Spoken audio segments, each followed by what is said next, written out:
The nature of football, there's each individual unit and they will form, more often than not, stronger bonds than what you get elsewhere, particularly in the trenches.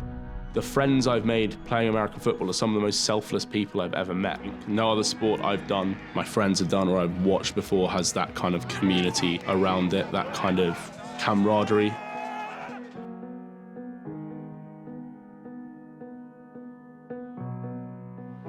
So finding the sport and having no experience with it, but turning up to that rookie camp, it was a real positive environment at the Caesars. There was lots of new faces, it was a rookie camp, so everybody was brand new to it. But there was just a real good vibe around the sport and the team and the coaches. And like I say, I might not have been the prototypical, oh, this guy's going to be a great football player, look at him, he looks like he's going to be built for this. I would have probably been overlooked by a few. I never felt like I weren't going to be afforded the opportunity to get better. Through playing, I kind of created two outlets, one playing American football and one going to the gym, which started from wanting to get better at O-line and my position and getting stronger and that kind of thing. It was also revolutionary for my body dysmorphia as well. I've always been a bigger guy, and then started playing American football and found, for want of a better word, validation for being a bigger guy and that having a use on the pitch, especially in the trenches, and having that community. I know I keep coming back to talking about it, but I can't stress how important it's been for me as someone who at times has felt like I've had no one. Being able to go to a training session and surround myself with people, it really helped take me out of those dark times. So Dean and I actually played together for a few seasons at the Caesars. This is the thing about when you join a team, your networking just becomes huge. So I've worked for people using my skill. I've met people like Dean, where I've been able to learn new things and come along and get coached and just become a better athlete. The whole fact that you join a team and all of a sudden it's just a huge extended family. That's a massive part of it.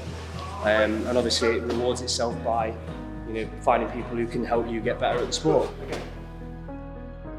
I absolutely love it. It's the reason why I do the things I do. So I got the gym every week and it's all linked to how can I be better at playing football. In deadlifts and squats and everything, this translates into the game and this works for this reason. It is very, very important in my life. And I'm getting to the point in my career now where next season I'll be playing at 34. How many more years have I realistically got doing this? And I don't know what I'll do when it's gone. So it's how do I replace that when it goes away?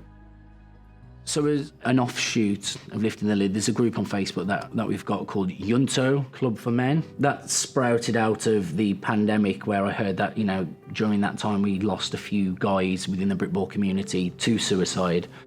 So that sort of acts as a container, a safe space for specifically that reason. Numerous people in the group that I don't even know other than through the connections in the group where people have said, oh, this person has mentioned that this might be a space where we could talk. Can I get accepted to the group? And people will pop on and talk mind-blowingly openly about their situation where it's safe, let's say, where people aren't going to be judged. So I had a year out just as injury prevention. Unfortunately, felt myself wavering again. Old habits creeping in. Overthinking a lot of things, struggling a lot, never really getting a break from it, and never really having anywhere to go to get rid of it. I was training, working out, but it all felt quite directionless. So I've decided to play again. Just miss being part of a team. It was huge for me.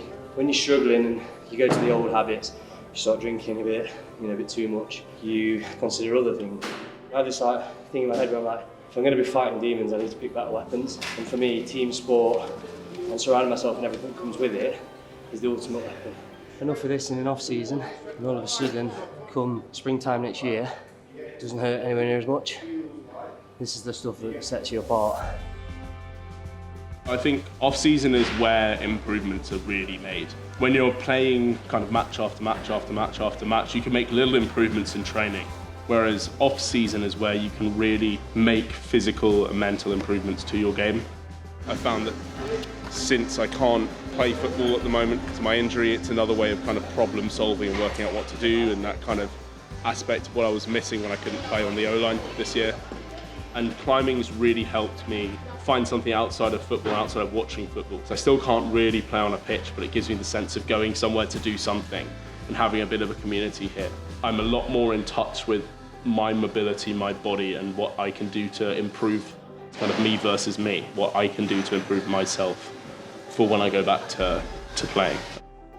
So we've got sort of several group chats. One a couple of weeks ago that's just to talk about the gym and try and get people in the gym and lifting more. So I put that together and it's now got sort of 50 odd people in this group chat. Some of the lads use it all the time and say, oh, I've just started lifting, or I'm doing this, or can anyone give me some tips on my power cleans? And we've got in there our strength and conditioning coach and our middle linebacker who's a freak athlete, and use them as just sounding boards and go, oh, I'm doing this, or this hurts, am I doing this wrong? And getting advice. And yeah, it keeps that, maintains that community feel of we're a club and we're all mostly friends at the end of the day. Been to plenty of the weddings and best man for some of them, where like that community exists. And it's not the same as it was 10, 15 years ago, but it's still very much like we are all friends. We have a game against Cardiff on this home field as part of the University of Birmingham's Explosion Night. You'll have thousands of students all around here. There'll be fireworks, there'll be cheerleaders. Off the field, love that guy, one of the best ones in the world, but on the field I'm going to try and kill him, because that's what the game is. We've got the Ravens, we've got the Titans, Tottenham Hotspur Stadium, and we are up for a massive game of football today.